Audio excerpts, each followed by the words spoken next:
Welcome back, everybody, here to the Postgame pod at Auburn Undercover. Nathan King joined with Patrick Bingham as the Tigers grind out a 71-67 win over South Carolina. An ugly offensive performance from everybody pretty much not named Philip Jovich and Sebastian Williams-Adams in the second half. But, Patrick, this is the second straight game now where Auburn's top two scorers did not shoot the ball well. The difference from this one and the Missouri game on Wednesday was you defended a lot better in this game, and Philip Jovich had quite a statement, and that's where we'll start. We sort of wondered, what kind of player could he become this season? What kind of strides could he take? And I think it's been really, really impressive to see how far he's come really in just the last 5 or 6 games. Yeah. Because there was a point in non-conference play where he looked so uncomfortable defensively, really did not look confident with the ball in his hands. Confidence was not anything that he lacked tonight when he had the ball in his hands. Yeah, I mean, I think each of the last 2 of these post-game pods, we've done the Philip, he keeps playing better, he keeps being more important, he keeps being a bigger factor. He played well against Georgia, and then he played well if he had him against A&M, this, that, and the other, and it just has progressively gotten better, and obviously tonight was the culmination of all of that.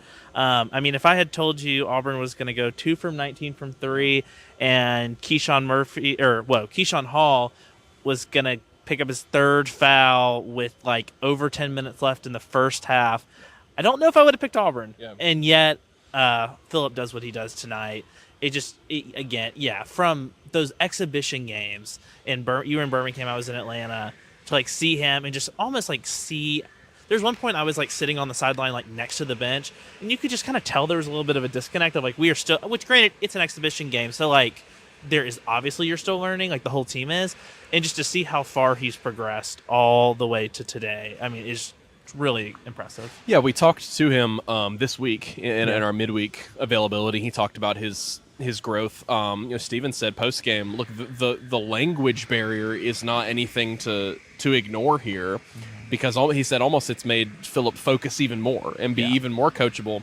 Because he said, look, sometimes he's not necessarily understanding everything we're saying. When we're talking to Philip in media settings, it's you have to be very clear. English is far from his first language coming from overseas. And remember, again, I think I said this on the last show, not only that, he was Auburn's last arriving, regardless of where he came from or who he was Auburn's last arriving member of the class. He came here in late June. And so already it was a team that was in flux, having to figure things out after Bruce Pearl retired, and Jovich obviously has been learning on the fly. But Stephen Pearl said there was a point early in the game where he realized South Carolina was not doubling the post, which was a very common thing teams have done, particularly against Keyshawn Hall. They try to make him do those skip passes. South Carolina wasn't doing that. And then Lamont Paris kind of corroborated that by saying, I don't like to double team guys. And then he said some of his South Carolina players during a timeout were like, hey, can we start double teaming Philip Jovich? Truly, it's an SEC game that you put on Jovich's back. And that's not something I necessarily expected to be saying. But you kind of saw that offensive confidence work for him today. We know he's been improving defensively, but 23 points for him, 9 of 12 from the floor, 0 turnovers for him. Just a really, really clean all-around game where and Sebastian stepped up in the second half as well. Both of those guys played almost the entire second half with, like you said, Keyshawn Hall, four fouls in this game. But I thought they also did a nice job of late in the game touching and going with Keyshawn and Sebastian, and Stephen credited Ira Bowman for doing a good job with that. Yeah, but it was the freshmen tonight, which is just so interesting that they're the ones that really led the way. But that was just the thing is the 3-ball just was not working for Auburn all night. Kevin Overton hit the second one with maybe 2-ish minutes left, which I kind of thought would seal the game, and then South Carolina hit one 5 seconds later. Yep. Yeah, and so but point being, but you saw so many times Auburn would shoot a 3, they'd get the rebound, immediately take it up. There were several dunks in this game, and I just think Auburn had 40-something points in the paint. That's how you have to win if you're not going to make any threes. But it was just the freshmen were so impressive tonight. Yeah, South Carolina tried to. They made it a game all the way through. Yeah. I think Auburn was up by 9 with about 4 minutes left, and South Carolina just kept shooting the 3-ball in the second half. If I can try to find this really quickly. Yeah, South Carolina was 6 of 13 from deep in the second half. They started 4 of 8 from deep in the second half. Michi Johnson had a couple that were just I mean, just he deep, had one from like where our camera set up. yes, deep distance. And Steven said, look, we showed them film. He can hit those just from inside half court, but it's tough to do that. So South Carolina made it a game, but credit to Auburn. Free throw shooting has been an issue for this team, but they go 23 of 30 from the line, pretty decent. But in the second half, they're 14 of 17 at the line. And I mentioned Keyshawn Hall. Not a fun night for him. You could tell off that fourth foul, he's really frustrated. Yeah. But for him to step up, basically those 4 free throws at the end, put the game away. The other storyline, I think, of this game, Patrick, besides Filip Jovic, offsetting some of Auburn's offensive struggles, was there was a big challenge issue to this team after the game Wednesday. Stephen Pearl did not like the energy that he saw. I think you saw that corrected very early on. It was down here on this end. Todd Pettiford forced a stop, and Stephen popped off the bench and ran and got right up in his face and was fired up about them playing high-level defense. And like you said, you needed to play that way defensively to win a game that ended up being a rock fight. Yeah, and that's the thing is that there were several blocks down there. I mean, they just again, and that's not to say that they just absolutely weren't trying or anything. Yeah, Steven actually said that they against Missouri thought they guarded them well, and Missouri hit some big shots.